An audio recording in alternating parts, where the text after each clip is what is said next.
ettevõtlusega alustamise juures on võib-olla veel üks soovitus oluline ja see seondub nende vigadega, mida me siin teistes videodes välja teeme. Et minu soovitus oleks see, et igal ühel peaks olema vähemalt üks osaühing, mis kuulub vaid talle.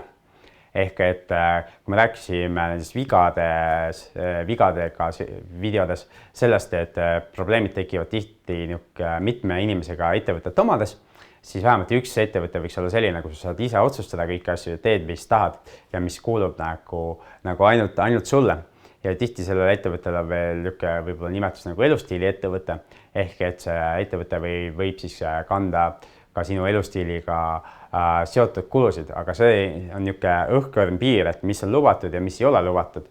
Näiteks mingi mobiiltelefon ja internetiühendus ja sellised asjad on võivad täiesti vabalt olla ettevõtluskulud teatud tingimustel ja paljud muud asjad ei või jälle olla ettevõtlusega seotud kulud. Nii et igal ühel peaks olema vähemalt üks osaühing ja soovitan sul vaadata siin neid videosid FIE-st kirikuni siin juures veel, et sa näed, mis teised juriidilised vormid olemas on. Ja sealt käib ka tegelikult seesama soovitus minu mäletamist mööda läbi.